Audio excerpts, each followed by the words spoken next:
Assalamualaikum warahmatullahi wabarakatuh.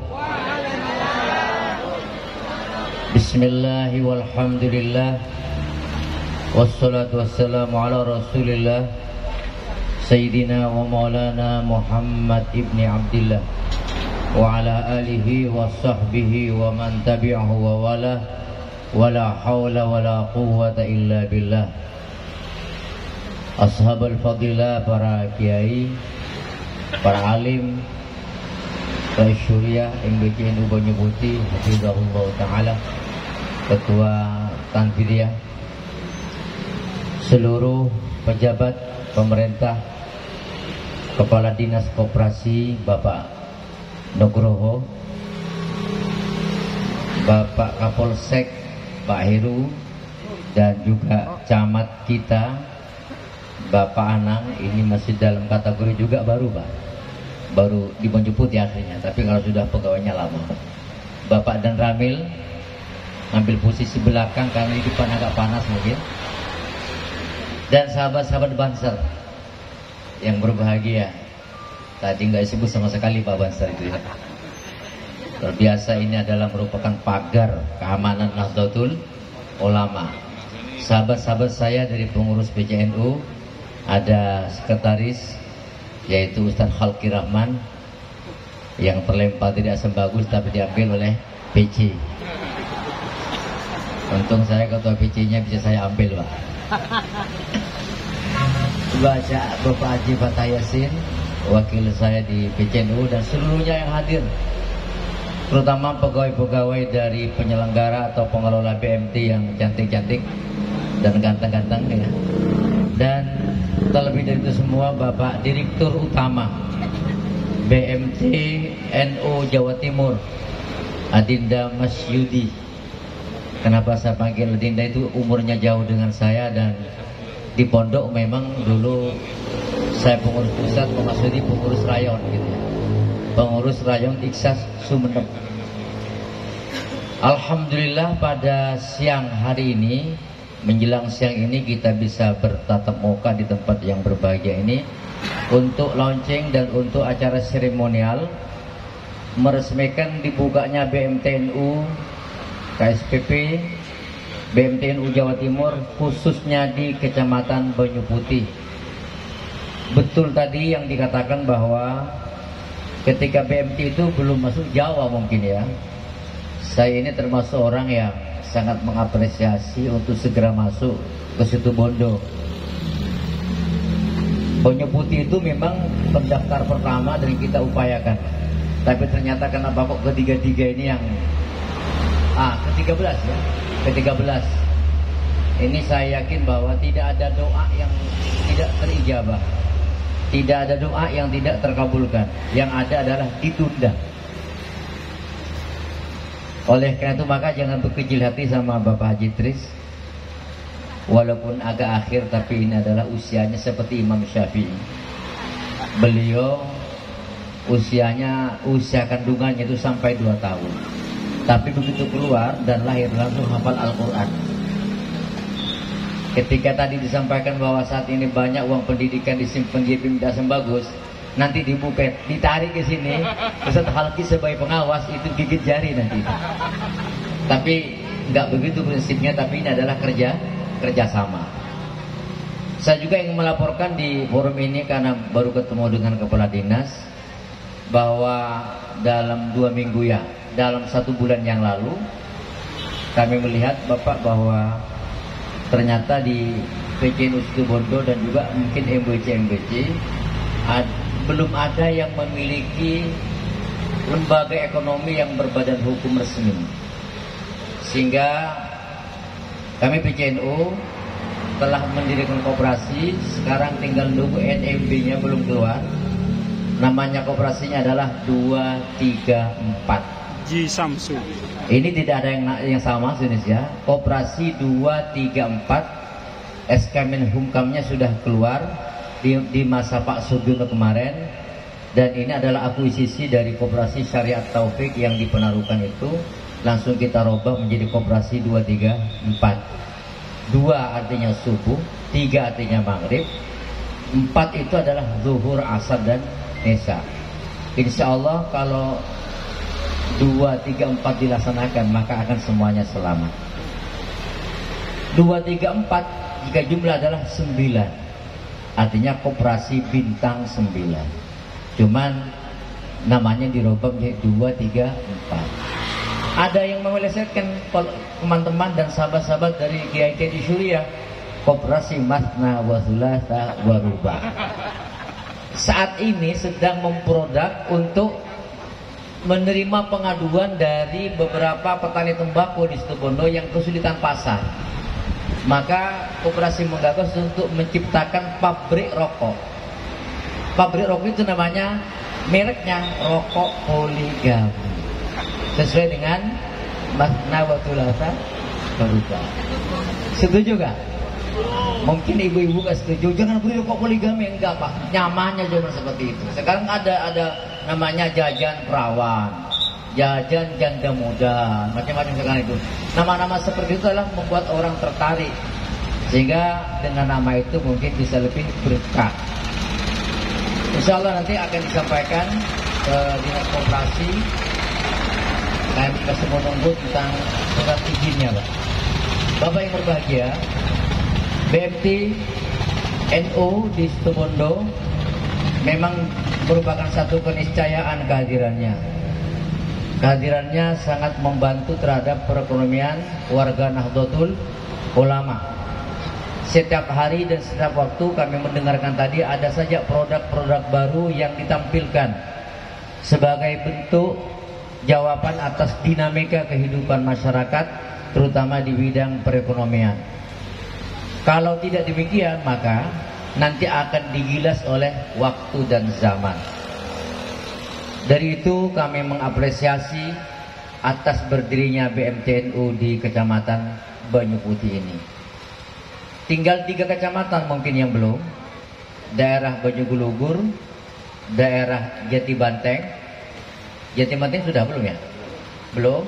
Kemudian daerah Penarukan. Ada tinggal 1. Situbondo itu memang 17 kecamatan.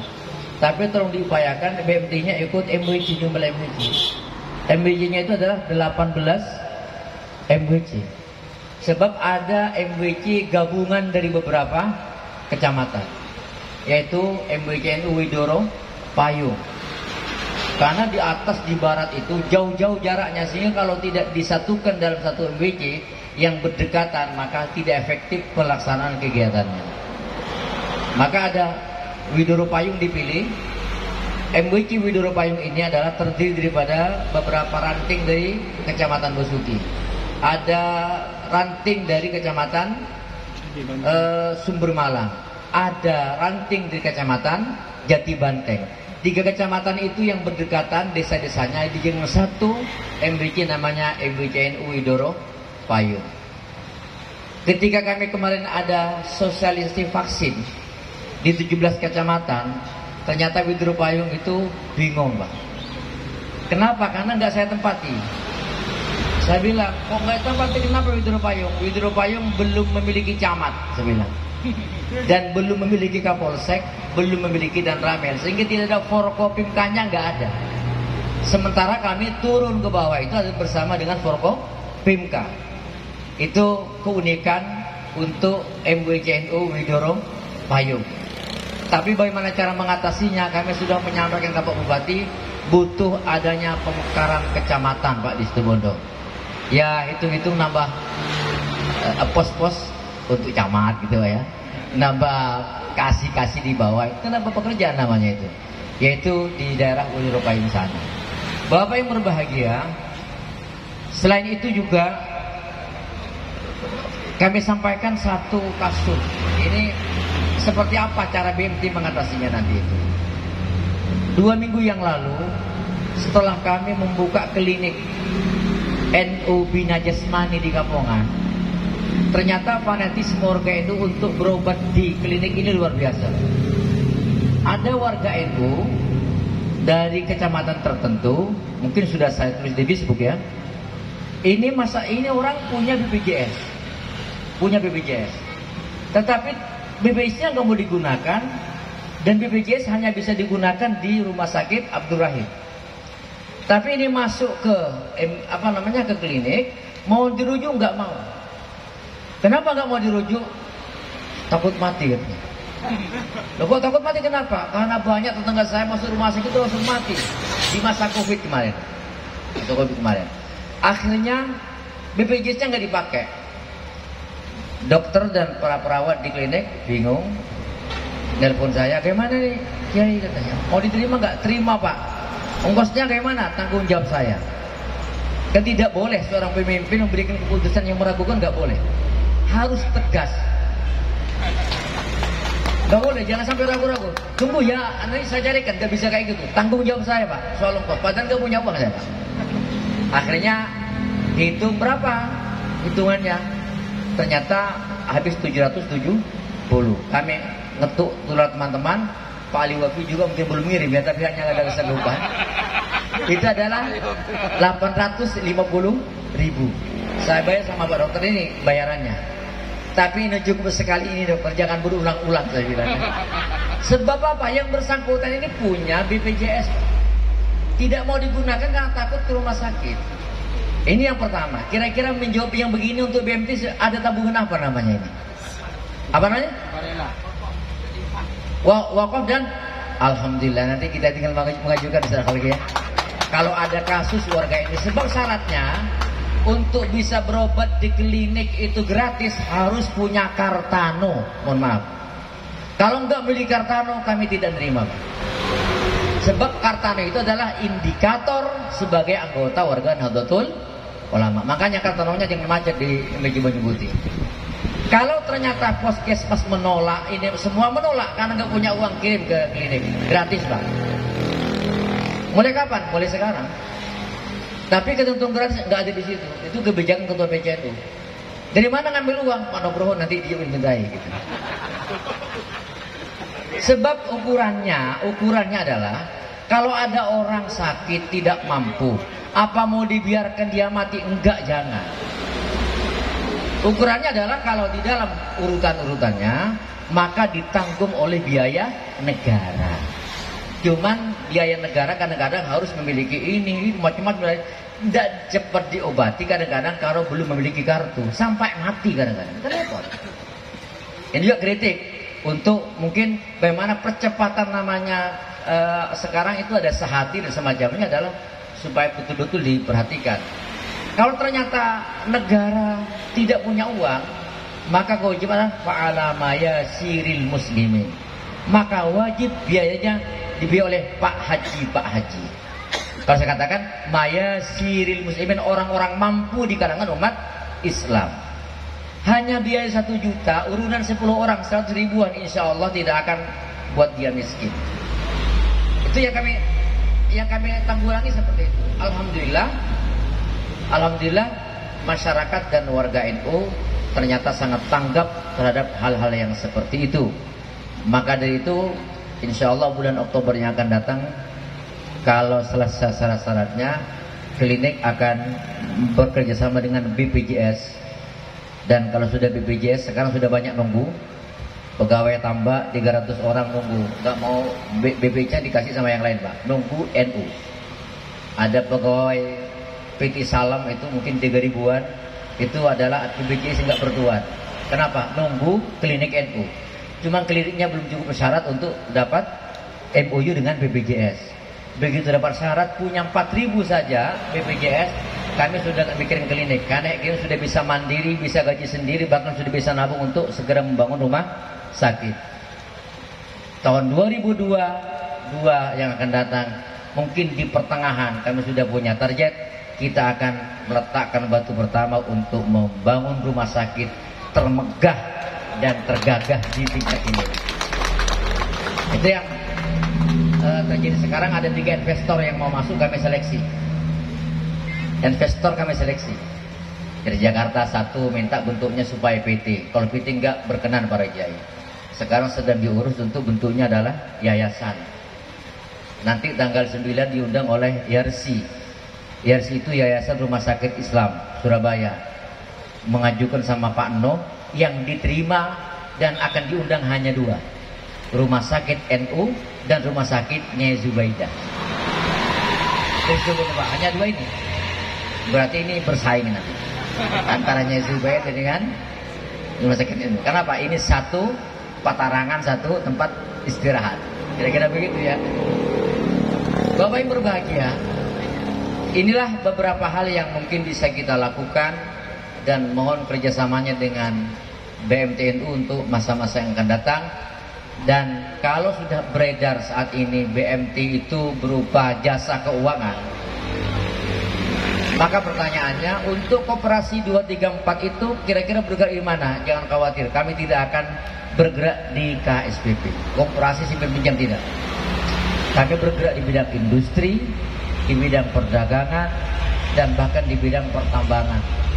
Kenapa? Itu banyak hal-hal yang tidak digali di Situbondo, merupakan pusat-pusat kekayaan itu luar biasa. Insya Allah kalau industrinya jalan, pertambangannya jalan, perdagangannya jalan, maka masyarakat NU terutama akan banyak menabung di BMT Jawa Timur. Dan banyak yang insya Allah tidak merasa tidak mampu lagi dalam mengatasi segala macam urusan. Dan yang kedua, untuk pergerakan ekonomi real, dalam hal ini adalah penyediaan bahan-bahan untuk masyarakat kita. Kalau BMTNU bersama PCNU punya gagasan untuk mendirikan pasar-pasar grosir, tetapi juga melayani pasar biasa. Jadi visinya ke depan, kalau nanti di Banyu Putih ada swalayan NU swalayan atau NU Maret misalnya, di dalamnya itu adalah yang terbanyak cita-cita kita bagaimana tidak mematikan ekonomi di sekitar kita, tapi justru mendekatkan pasar kolaan ke kecamatan. Beberapa warga NU yang berdagang di pinggir jalan, yang buka toko semacamnya, tidak usah ke Royal Situbondo, cukup ngambil di NU Maret ini. Jadi kita bergerak di bidang grosirnya, pedagang kecil tinggal menjualnya, lebih dekat dan tidak banyak buang ongkos ke Situbondo. Oleh karena itu maka kami berharap untuk sektor ekonomi real, insya Allah nanti akan bergerak bersama PCNU. Saat ini masih nyari tempat. Nanti Bapak Nugroho, kalau misalnya ada perbaikan tempat di depan kantor Kemenak di Situbondo itu ada taman PKK, Pak. Di sebelahnya ada galeri. Nah, kalau ternyata nanti disulap menjadi no cafe, NU cafe misalnya, dan disulap juga swalayan, itu kami yang berbuat. Tadi malam sudah disurvei oleh Pak Masyudi. Sekarang sedang dibuat gambarnya seperti apa. Kita akan permak tempat itu layak ditempati, misalnya Ketua Umum PBNU datang, duduk di situ layak. Bapak Menteri datang di situ. Seperti apa kira-kira gambarannya? Produknya apa itu? Kopi kayu emas, kopi lauk, dan kopi luwak. Dua-duanya. Hah? Kopi lanang, ya, dan kopi wedok. Itu produk-produknya di situ. Jadi kalau sekarang ada pusat oleh-oleh Situbondo, itu hanya bisa dibawa. Tapi sekarang pusat oleh Situbondo bisa dibawa dan dirasakan di tempat. Ditambah nanti ada tukang pijet gitu ya. Ini tukang pijet beneran gitu ya, bukan pramu wisata yang macam-macam. Kan lumayan banyak orang-orang yang ada refleksi taruh di situ. Mau melepaskan penat dulu yang perjalanan ke Jakarta, kita taruh di situ. Cuman sayang kalau sampai kerjasama dengan para travel, tempatnya terlalu kecil. Maunya kita kerjasama dengan travel, misalnya apa itu Bali Mas atau Continental atau macam-macam lah. Yang terlalu jarak itu hanya tempatnya terlalu sempit. Tapi tempat yang sempit ini kita akan olah. Insya Allah teman-teman yang bicara adalah paling kerasan di sini. Kalau Bang Zulma Sail di sana ini memulai dulu. Jadi insya Allah beberapa bulan yang akan datang terus akan berkembang seperti itu. Kenapa? Untuk kesejahteraan warga Nahdlatul Ulama. Saya kira ini yang dapat kami sampaikan, dan mohon maaf atas segala perhatian dan kekhilaafannya. Sekali lagi menyampaikan terima kasih dan apresiasi yang sebesar-besarnya kepada BMTNU. semoga mendapatkan ma'onah berkah dari Allah Subhanahu wa taala. Bisiril Fatihah. A'udzubillahi minasyaitonir rajim. Bismillahirrahmanirrahim. Alhamdulillahirabbil alamin arrahmanir rahim maliki yaumiddin. Iyyaka na'budu wa iyyaka nasta'in ihdinas siratal mustaqim siratal ladzina an'amta 'alaihim. Aqulu qawli hadza astaghfirullah li wa lakum. Wallahul muwaffiq ila aqwamit thoriq. Wassalamualaikum warahmatullahi wabarakatuh.